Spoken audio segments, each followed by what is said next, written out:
Всем привет! Сегодня мы посмотрим на башню Т-34-85 и заберемся внутрь.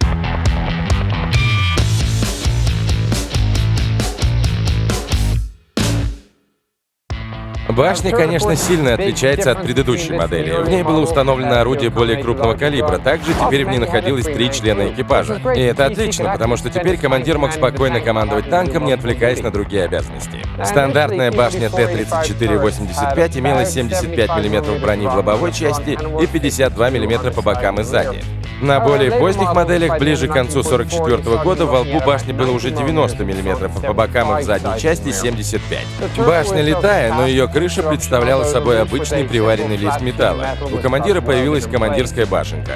Она неподвижна, как и смотровые щели в ней, и их нельзя вращать. Зато командир мог вращать крышу командирской башенки вместе с люком. Для этого нужно поднять рычаг на роликах вот здесь. Вращается легко. Сейчас я верну все на место. Люк одностворчатый, очень простой. Закрывается обычной защелкой. Пружинный механизм помогает его открыть. Теперь давайте заберемся внутрь.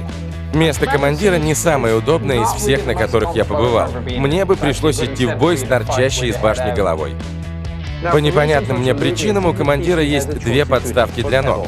Одна находится под сиденьем наводчика. Чтобы поставить на нее ногу, нужно сначала поднять сиденье наводчика, а потом его опустить. Когда ноги командира стоят на этой подножке, они расположены прямо, поэтому ему должно быть довольно удобно. Однако недостатком было то, что можно ударить наводчика коленями в спину. Вторая подножка является частью самого сидения наводчика. Сейчас мои колени располагаются выше, и я не мешаю наводчику.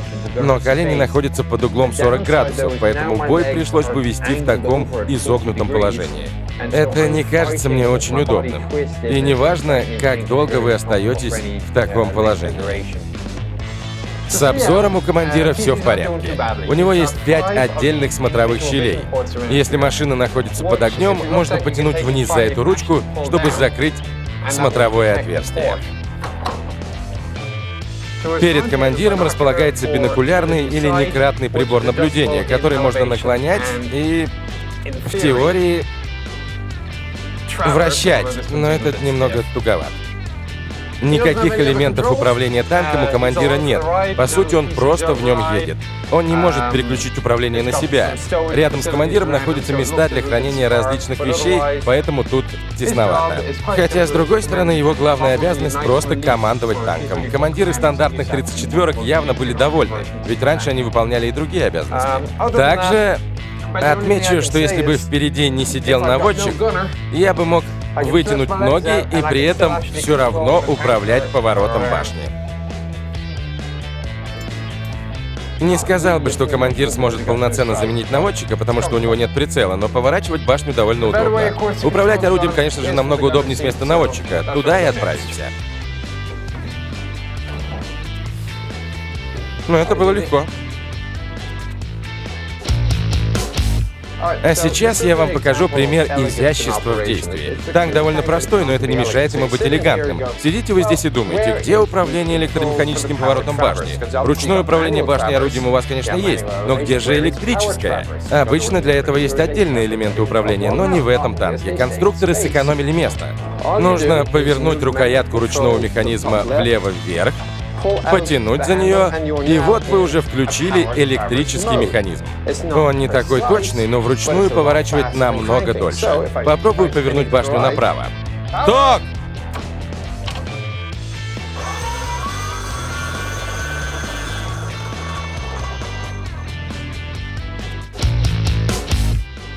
Теперь повернем башню назад. Заметьте, что по инерции башня продолжает крутиться даже после того, как рукоятка возвращается в нейтральное положение. Так что это позволяло лишь быстро повернуться в сторону цели.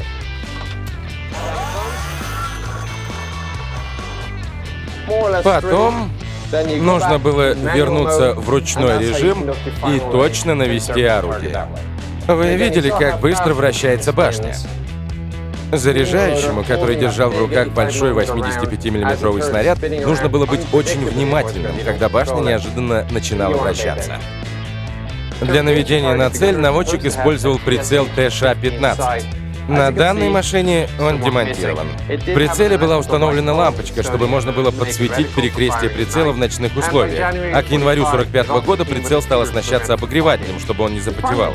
Это 85-мм пушка С-53 длиной 54,6 калибра. Боекомплект составляет 56 снарядов. Максимальная дальность стрельбы — 5200 метров. Два режима управления огнем — электрический и ручной.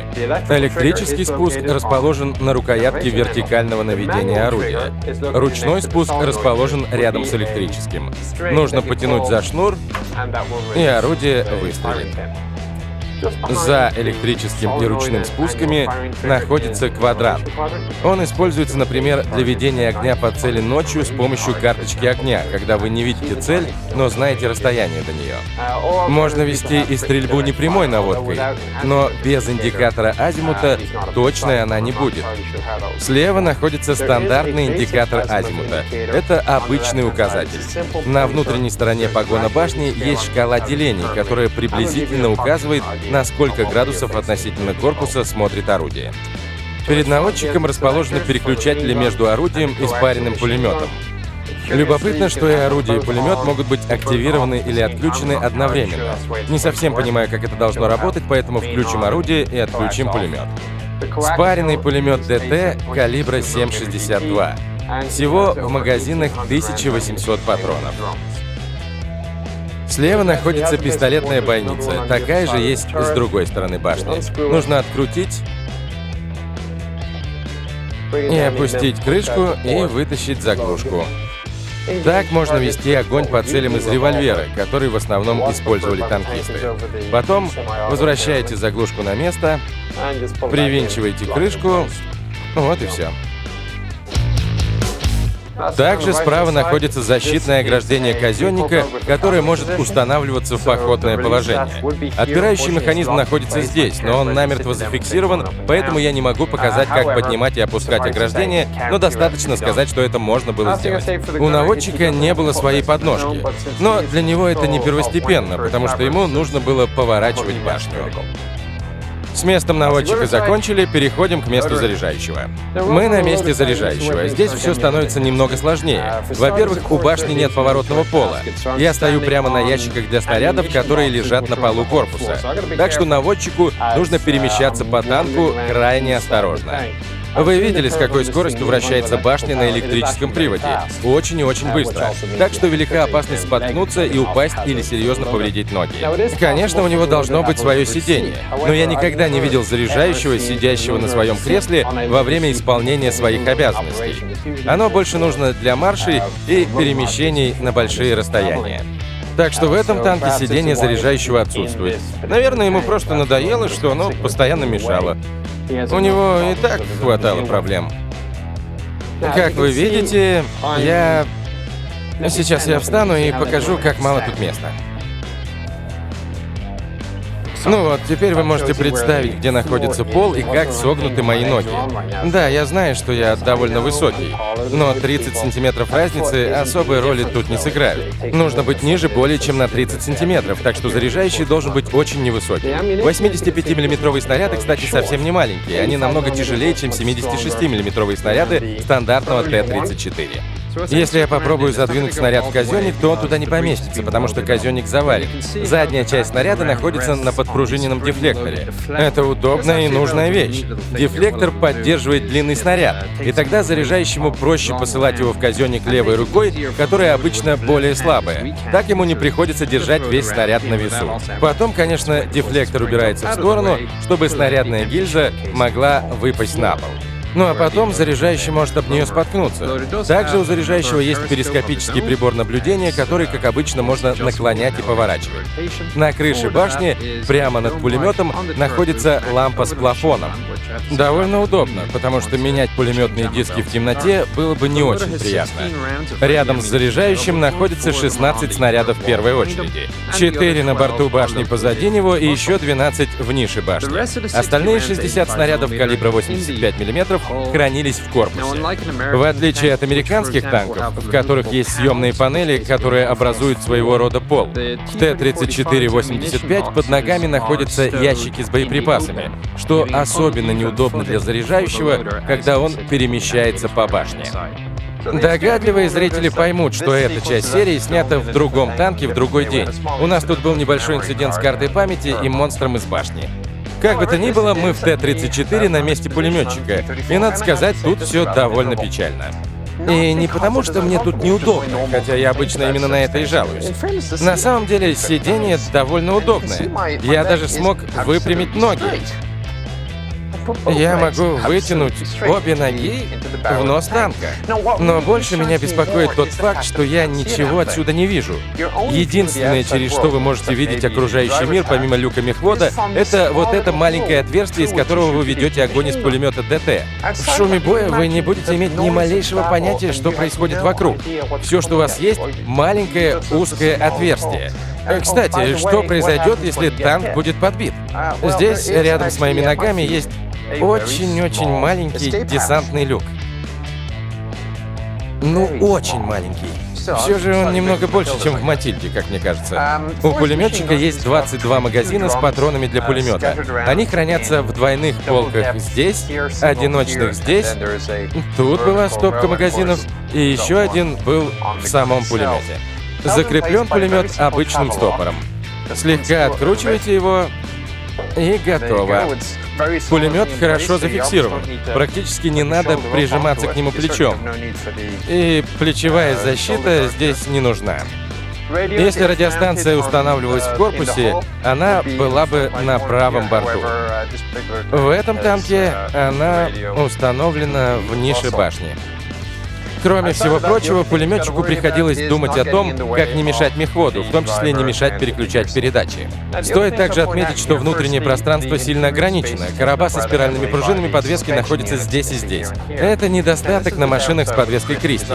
Чтобы танк мог перемещаться на дальние дистанции, пришлось пожертвовать пространством ради установки больших пружин. Здесь намного теснее, чем в любом другом танке. Конечно, пространство занято нужными вещами. Между стойками подвески позади меня находятся топливные баки. А еще дальше — масляные баки. Так что место потрачено не впустую. Но все же его не так много, как хотелось бы. В дальнем углу находится один из фиксаторов ленивца.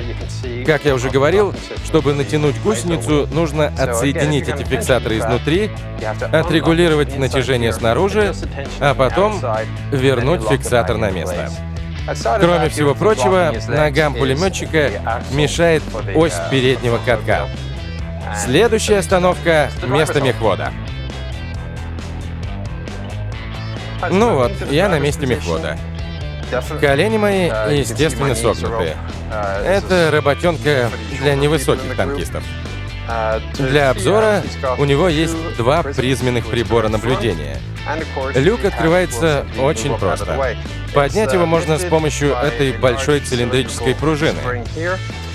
Отсоединяете два запорных рычага, толкаете люк, он поднимается, и потом фиксируете его с помощью зажимного винта. Нужно убедиться, что он закреплен прочно. Ну вот, прочно и надежно. И освещение теперь получше. Итак, краткая экскурсия по месту мехвода.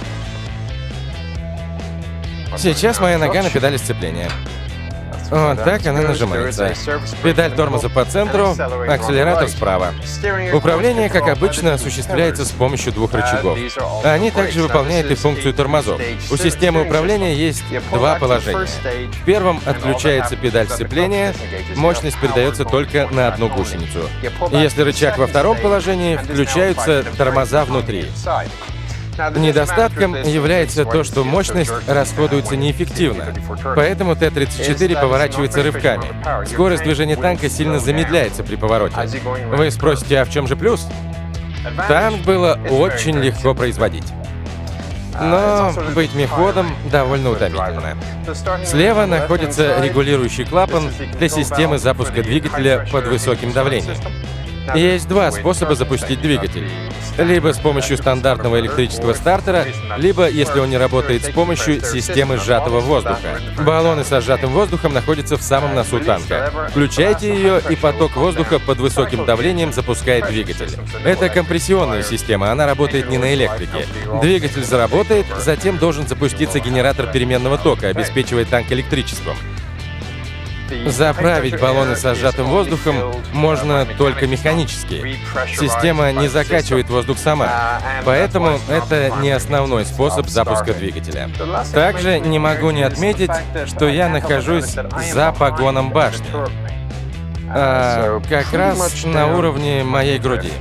Это значит, что мехводу все время приходилось наклоняться вперед, иначе при повороте башни у него возникли бы серьезные проблемы, так как разные большие и тяжелые металлические детали били бы его по голове, потому что запаса по высоте нет совсем. Не знаю, насколько проблематичным это было на практике, но думаю, пара ударов быстро учит внимательности. Я обратил на это внимание, так как удобным все это не назовешь. На этом о месте мехвода у меня все. А теперь с помощью магии монтажа мы вернемся назад в Падиково. А сейчас мы попробуем поездить на этой машине. Двигатель уже теплый, потому что нам немного помогал механик, да и вообще, честно говоря, мы тренировались заводить этот танк. Рычаг переключения передач в нейтральном положении, ножной тормоз должен быть нажат. Я только что узнал, зачем так делать, скоро и вы поймете. Выжимаете сцепление, ручной тормоз, простите, ручной газ вверх примерно наполовину. Затем включаете насос, сигналите, чтобы все знали, что танк заводится, и нажимаете на стартер. Все должно быть в порядке. Давайте проверим.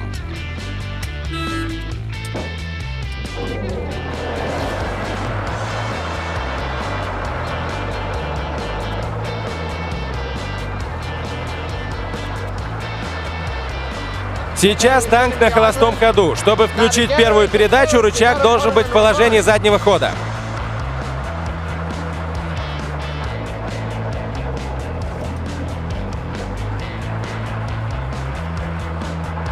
Надеюсь, у меня получилось. Отпускаем тормоз. Нужно нажать и отпустить его. Посмотрим, что будет.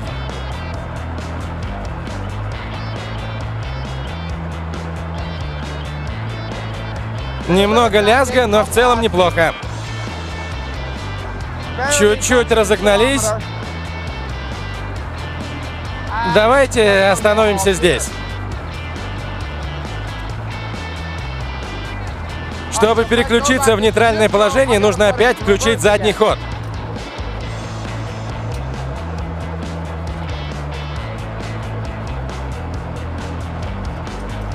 Ну вот, рычаг в нейтральном положении, отпускаем сцепление и включается нейтральная передача. Теперь я поеду назад, переключая передачи вперед. Не спрашивайте, почему. Попробую двумя руками.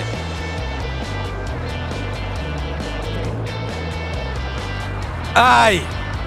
Педаль сцепления тоже довольно тугая.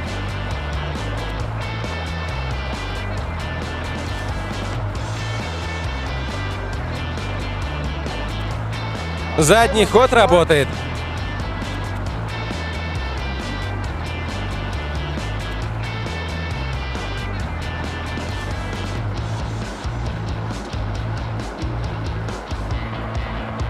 Ну вот, я остановился. Попробую нейтральную передачу. Точнее, нужно включить первую передачу, чтобы расцепить шестерни.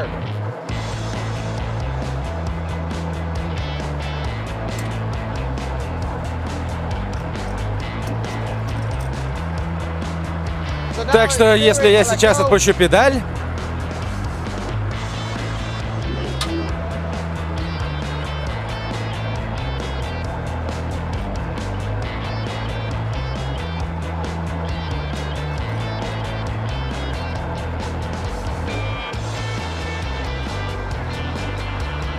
Попробуем еще раз.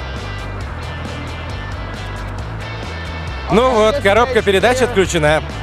Выключаем двигатель. и ставим танк на ручной тормоз.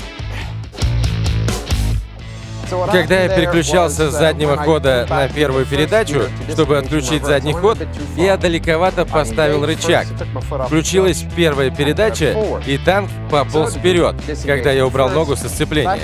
Поэтому пришлось включать нейтральную передачу, потом заднюю, чтобы отключить первую, вернуть рычаг в нейтральное положение и отпустить сцепление.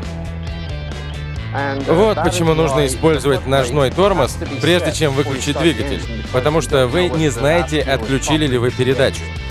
Рычаг может свободно ходить из стороны в сторону, но невозможно понять, включена передача или нет, что не очень приятно. Что еще не очень приятно, если вы вдруг не заметили, это сколько усилий надо приложить, чтобы сдвинуть рычаг переключения передач. Отдыхом не назовешь. Но от этого не менее занимательно и познавательно. После того, как я долго держал педаль сцепления нажатой, левая нога совсем ослабела. Педаль очень тугая. Сейчас я попытаюсь выбраться из танка обычным путем через люк мехвода. По правилам, как мне сказали, нужно вначале высунуть голову, грудью вперед.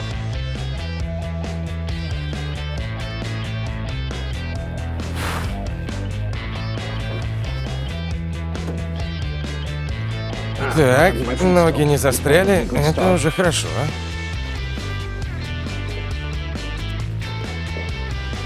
К черту правильную технику.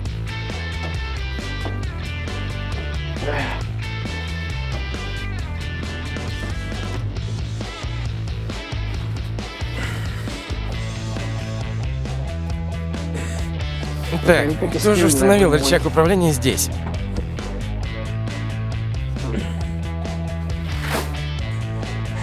Я уже на полпути.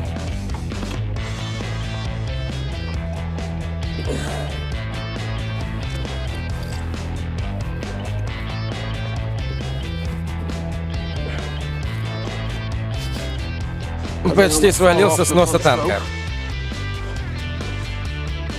Запасной трак не дал мне упасть.